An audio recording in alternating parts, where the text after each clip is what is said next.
Você já se perguntou, o que aconteceria se um vírus zumbi infectasse uma pessoa por acidente? Vem comigo nessa viagem. Nossa história começa em um laboratório secreto em meio à floresta amazônica, onde um experimento científico deu terrivelmente errado. No coração da floresta tropical, cientistas estavam trabalhando em uma cura para doenças neurodegenerativas. O projeto secreto envolvia uma substância experimental chamada VX-09. Um acidente inesperado, porém, liberou o vírus. A equipe tomava todos os cuidados possíveis, mas, durante o manuseio de um frasco de VX-09, um pequeno acidente aconteceu. O frasco caiu e quebrou, liberando o vírus no ar. O cientista responsável pelo acidente inalou a substância antes que pudesse reagir. Ele foi automaticamente isolado em uma sala de contenção. Nas primeiras horas, esse cientista começou a sentir uma leve dor de cabeça, que rapidamente se transformou em uma febre alta. Ele acreditava que era apenas cansaço, mas os remédios não faziam efeito. No entanto, nas próximas 6 horas, seus sintomas pioraram drasticamente.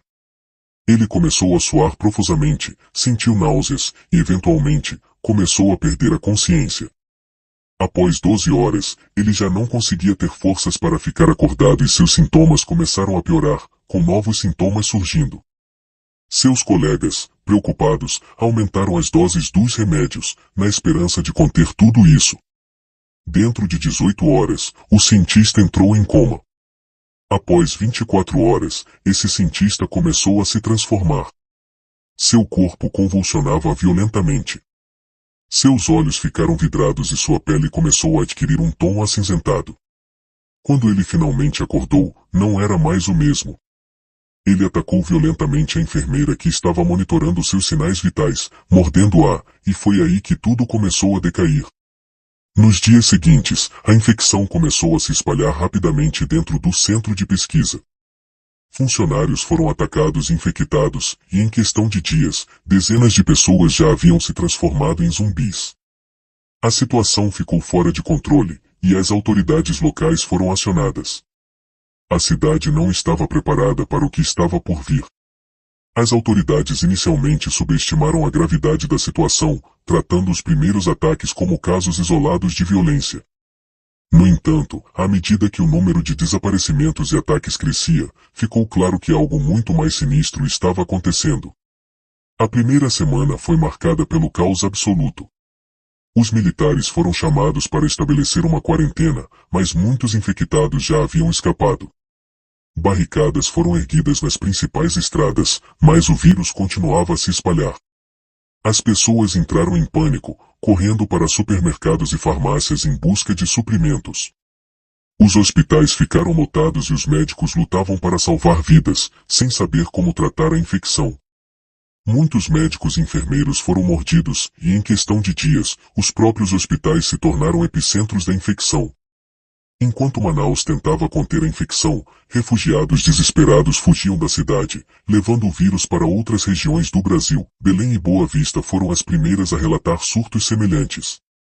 A infecção se espalhou como fogo em palha seca, e em menos de um mês, várias cidades estavam sob estado de emergência.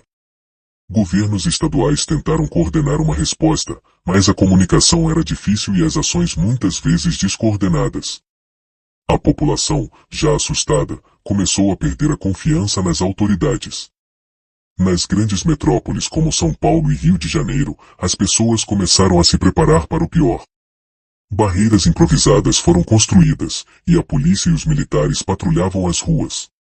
No entanto, o vírus já estava infiltrado nas cidades, trazido por viajantes infectados. O governo estava sobrecarregado e perdeu o controle da situação, entrando em colapso. Comunidades locais começaram a formar suas próprias equipes para proteção. As grandes cidades se tornaram fortalezas, com vigilância constante e controle rígido sobre quem podia entrar e sair, ao mesmo tempo que se transformavam nas maiores ondas de pessoas infectadas. 6 meses após o surto inicial, o Brasil estava fragmentado. Pequenas comunidades autossuficientes surgiram em áreas isoladas, muitas vezes em antigas fazendas ou regiões menos povoadas. Estas comunidades eram bem fortificadas e dependiam de recursos locais. As cidades grandes já estavam totalmente tomadas por zumbis, sobrando poucos grupos de pessoas que se esconderam e não conseguiam sair. Em um ano, esse vírus já havia alcançado patamares mundiais. Agora o mundo estava em colapso. Pessoas lutavam por territórios e comida. O inimigo já não era somente os zumbis, pois somente o mais forte podia sobreviver quando os recursos começaram a acabar. Cientistas do mundo inteiro estavam tentando criar um soro para conter essa catástrofe, mas com as comunicações limitadas, ficava cada dia mais difícil a troca de informações. O mundo estava dividido em pequenas tribos novamente, voltando aos primórdios da raça humana. Tecnologias e equipamentos que conhecemos hoje já não serviam para mais nada. As pessoas tiveram que se adaptar a velhos hábitos, como caçar a própria comida, cozinhar em fogueiras e coletar água para beber. Em muitos grupos, criaram-se hierarquias. Como era de se esperar, os mais fortes tinham mais recursos para essa sobrevivência, enquanto os mais fracos tiveram que trabalhar nessas aldeias para poder sobreviver com o mínimo. Não se sabe ao certo quanto tempo demoraria para a criação de um antídoto, mas o que sabemos é que a resiliência humana prevaleceu. Pequenas comunidades autossustentáveis prosperariam, e uma nova forma de vida emergiu. A solidariedade e a cooperação se tornaram as bases da nova sociedade brasileira. O poder de adaptação dos seres humanos ajudaria muito na sobrevivência da raça. Essa história, embora fictícia, serve como um alerta sobre os perigos das pandemias e a importância de estar preparado para o inesperado. Nossa resiliência é nossa maior força, mas devemos estar sempre vigilantes.